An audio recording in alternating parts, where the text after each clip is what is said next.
अपने परिवार का पेट पालने के लिए एक प्राइवेट नौकरी कर ली। उस दिन मयंक अपने ऑफिस से घर जा रहा था, तभी उसने रास्ते में देखा कि एक रईसजादी अपनी गाड़ी से टक्कर मारकर एक सब्जी वाले के ठेले की सारी सब्जियां बिखेर कर चली गई। अरे कौन है? क्या दिखाई नहीं देता है? क्या दिखाई नहीं देता? अरे मेरी सारी सब्जियां बिखर कर नाली में चली गई। अब मैं शाम को अपने घर राशन कैसे लेकर जाऊंगा? आप रो मत काका, इसे मैं देखता हूँ। मयंक ने तेजी से अपना स्कूटर दौड़ाया और उस लड़की की गाड़ी के सामने लगा दिया। ये फटफटी बीच सड़क पर क्यों खड़ी कर दी, वो भी मेरी गाड़ी के सामने? कहीं गाड़ी के सामने आकर मरने का इरादा तो नहीं? तुम एक गरीब आदमी के पेट पर लात मारकर भाग रही हो। क्या तुम जानती हो, शाम को वो उस सब्जी से कमाए हुए पैसों से ही घर का राशन लेकर जाता है। लड़की गाड़ी से बाहर निकलकर बोली, मैं अभी जल्दी में हूँ, लौट कर उन्हें दोगुने पैसे दे दूंगी, मेरा यकीन करो। सच कह रही हैं आप? मैं सच कह रही हूँ। देखिए, मेरा नाम मयंक है, मैं कुछ ही दूरी पर रहता हूँ। गरीब हूँ, इसलिए गरीब का दुख देख नहीं पाया और आपके पीछे झगड़ा करने आ गया। मेरा नाम सारू है। मुझे फोन आया है कि मेरी सहेली का एक्सीडेंट हो गया है, इसीलिए हड़बड़ाहट में उस सब्जी वाले से टक्कर हो गई। तुम्हारे दिल में गरीबों के लिए दया देखकर मुझे बहुत अच्छा लगा। कितने अच्छे होंगे वो माता पिता जिन्होंने तुम्हें इतने अच्छे संस्कार दिए। तो चलिए, कुछ संस्कार मैं आपको भी अपने घर वालों से दिला देता हूँ। आपसे मिलकर सब लोग बहुत खुश होंगे। सारू मयंक के साथ उसके घर चली गई। उसे मयंक और उसके परिवार से मिलकर बहुत अच्छा लगा। मयंक की माँ गीता ने कहा, बेटी, हम गरीबों के पास तुम्हारी आवभगत करने के लिए नहीं हैं, लेकिन जब मन करे यहाँ आ जाना। आप लोगों से मिलकर मन तो कर रहा है कि यहीं रह जाऊं, लेकिन जाना तो पड़ेगा ही। सारू उस समय के बाद हमेशा मयंक के बारे में ही सोचती रही। उसकी सादगी, उसकी ईमानदारी, गरीबी में भी वो लोग कितने खुश और कितने उच्च विचार वाले थे। प्रीता, जो सारू की माँ है, उसने पूछा, सारू, आजकल ध्यान कहाँ है तुम्हारा? माँ, मयंक में। मयंक में? हाँ माँ, मयंक। लगता है मुझे उससे प्यार हो गया है, उसके अलावा कुछ सोच ही नहीं पाती। माँ, मुझे मयंक से शादी करनी है। सारू ने प्रीता को उसके बारे में सब कुछ बताया। पागल हो गई है क्या? वो 2 कौड़ी का लड़का और तुम करोड़पति उस भिखमंगे से शादी करोगी? न घर न कारोबार, उसकी हैसियत हमारे नौकर जितनी भी नहीं। लेकिन उसके दिल में प्रेम है, दया है, दूसरों के लिए सम्मान है। अब आप सोच लीजिए, अगर आपको अपनी बेटी चाहिए तो मेरी शादी मयंक से ही करनी पड़ेगी। हाँ। सारू के माँ बाप ने बहुत समझाया, लेकिन उसने एक न मानी। हार कर उन्हें सारू की शादी मयंक से करनी ही पड़ी। सारू अपनी ससुराल आ गई। सबने बड़े प्यार से उसका स्वागत किया। अरे अरे बहू, तुम नीचे क्यों बैठी हो? जल्दी उठो और कुर्सी पर बैठो। इतने बड़े घर की बेटी होकर तुम जमीन पर बैठ के खाना खाओगी? नहीं नहीं, ये अच्छा नहीं लगेगा। माँ जी, बेटी मैं उस घर की थी, लेकिन इस घर की बहू हूँ, और यहाँ जैसे सब लोग रहेंगे मैं भी वैसे ही रहूंगी। कौन कहता है कि बड़े घर की बेटियां आदर भाव नहीं जानती? हमारी बहू सब जानती है। अच्छा मयंक, कल बहू के पग फेरे की रस्म है, इसलिए कल तुम्हें इसे मायके लेकर जाना होगा। ठीक है माँ। मयंक सारू के साथ ससुराल के लिए निकल पड़ा। महेश प्रीता से बोले, अरे भाग्यवान, तुम इतने आराम से कैसे बैठ सकती हो? आज हमारे दामाद बाबू आ रहे हैं। अरे कुछ उनके लिए चाय, नाश्ते और खाने का प्रबंध करो। आपके दामाद कहीं के मंत्री नहीं है। मेरी बेटी की तो मती मारी गई थी जो उस फकीर से शादी करी। एक से एक लड़का मिल जाता उसे, लेकिन उससे तो वही लप्पू पसंद आया।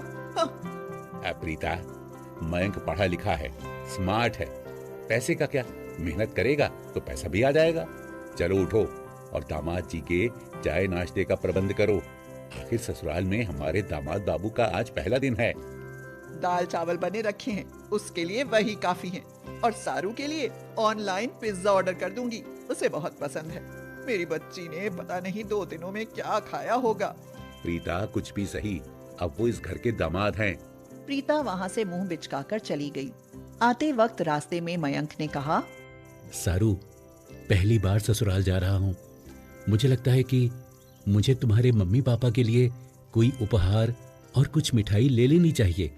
अरे नहीं मयंक, इसकी कोई जरूरत नहीं है, तुम्हारा बहुत खर्चा हो जाएगा। सारू, उन्हें अच्छा लगेगा, और खर्चों का क्या, तुम्हारी खुशी से बढ़कर मेरे लिए कुछ नहीं है। खाली हाथ गया तो तुम्हारे मायके वाले क्या कहेंगे कि दामाद पहली बार ससुराल आए और खाली हाथ चले आए। मयंक ने सारू की मम्मी के लिए एक रेशमी साड़ी और उसके पापा के लिए एक घड़ी और साथ में कुछ मिठाई खरीदी और घर पहुंचे। कैसी है मेरी बेटी? देखो तो सारू के पापा 2 दिन में कितनी दुबली हो गई है। ये क्या कह रही हो मम्मी? मैं इतनी खुश हूँ कि बता नहीं सकती।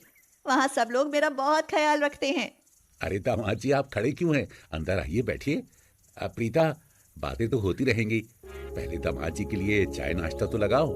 प्रीता ने एक गिलास नींबू पानी और प्लेट में कुछ बिस्किट लाकर मेज पर पटक दिए। महेश और सारू ने उसे बड़े अचंभे से देखा। अब प्रीता, ये क्या नींबू पानी?